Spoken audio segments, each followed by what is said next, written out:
आज बनारस में सीएम ने शताब्दी महोत्सव के मौके पर कहा कि हम सभी का काम देश के लिए होना चाहिए, निजी स्वार्थ के लिए नहीं। अगर देश की सुरक्षित रहेगा तो धर्म सुरक्षित रहेगा, धर्म सुरक्षित रहेगा तो हम सुरक्षित रहेंगे। देखिए, मैं तो नहीं कहना चाहूंगा योगी जी को कि योगी जी जिस काम के लिए जनता ने आपको चुना है उस पर काम करिए। आज रोजगार की बात हो रही है, किसान की बात हो रही है, किसान का धान नहीं खरीदा जा रहा, किसान को खाद नहीं मिल रही, बिजली आप बेच रहे हो, आप बेचने जा रहे हो, सारे आपने सारी संस्थाओं पर लोकतांत्रिक जो बात रखने वाले लोग हैं, जो बात कहने वाले लोग हैं, आप हड़ताल और बाकी एजुटेशन पे आपने रोक लगा दिया। तो निश्चित तौर से ये जाहिर होता है कि ये पूरी तरीके से ये तानाशाही वाली सरकार है, हिटलर शाही आप चला रहे हो। जनता निश्चित तौर से इसका जवाब आपको देगी।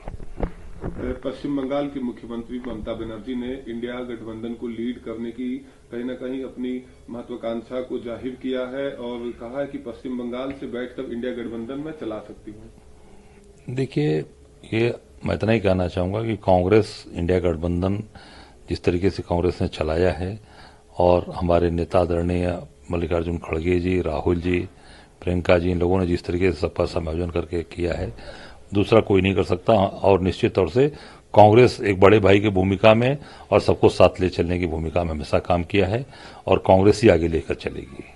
जी, आज मीडिया से बात करते हुए बीएसपी सुप्रीमो मायावती ने कहा है कि संसद में कार्रवाई पर समाजवादी पार्टी कांग्रेस मुस्लिम तुष्टीकरण का करने का आरोप लगाया। उन्होंने कहा है कि बाकी मुद्दों को भूलकर और संभल के मुद्दों पर कांग्रेस और समाजवादी पार्टी चर्चा करनी चाहती है। इन दोनों पार्टियों की वजह से मुस्लिमों में आपस में झगड़ा हो रहा है। मायावती जी पूरी तरीके से भाजपा के एजेंट के रूप में बोल रही हैं और तो मैं इतना ही कहना चाहूंगा कि मायावती जी ने भाजपा का समर्थन करते करते अपना सारा वोट बैंक खो दिया और अपनी पार्टी को समाप्त कर लिया।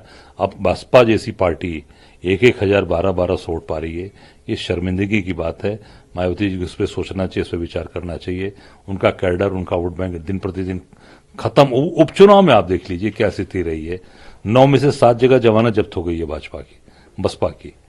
भाजपा का समर्थन करते करते इनका पूरा का पूरा इनका वोट बैंक खिसक गया और जमानत जब्त हो गई।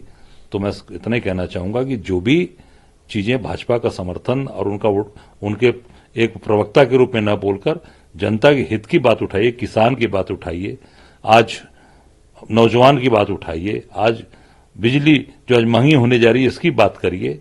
और पूरी तरीके से महंगाई, आज आरबीआई के गवर्नर ने बोल दिया शशिकांत दास ने कि महंगाई की स्थिति दिन प्रतिदिन भागती है, उस पर नहीं बोल रही है।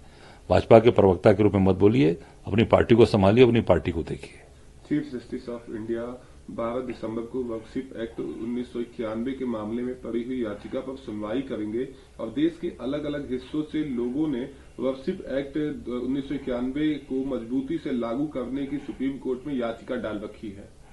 मैं समझता हूं कि माननीय सर्वोच्च न्यायालय ने जो पहले निर्णय लिया था वो उस पर निश्चित तौर से उसको गौर करना चाहिए और पूरी मजबूती के साथ उस एक्ट को लागू कराना चाहिए, जिससे कि देश के अंदर जो एक आपसी सौहार्द बिगड़ रहा है, जो एक वातावरण खराब हो रहा है, उसको निश्चित तौर से ध्यान में रखते हुए उस पर निर्णय ले लेना चाहिए। सर, समाजवादी पार्टी के नेता हैं और अयोध्या से सांसद हैं अवधेश प्रसाद, उनकी संसद में सीट बदली गई है, जिसको लेकर समाजवादी पार्टी ने आपत्ति जताई है और स्पीकर से मांग की है कि उनके ऊपर से उसी जगह बिठाया जाए। निश्चित तौर से स्पीकर का ये सोच होती है और उनको आगे बैठाना चाहिए। समाजवादी पार्टी के वो पूर्व मंत्री रह चुके हैं, विधायक रह चुके हैं, कई बार के सांसद हैं और वरिष्ठ नेता हैं। निश्चित उनको आगे स्थान मिलना चाहिए और मैं ये लोकसभा अध्यक्ष को उनको आगे बैठाना चाहिए।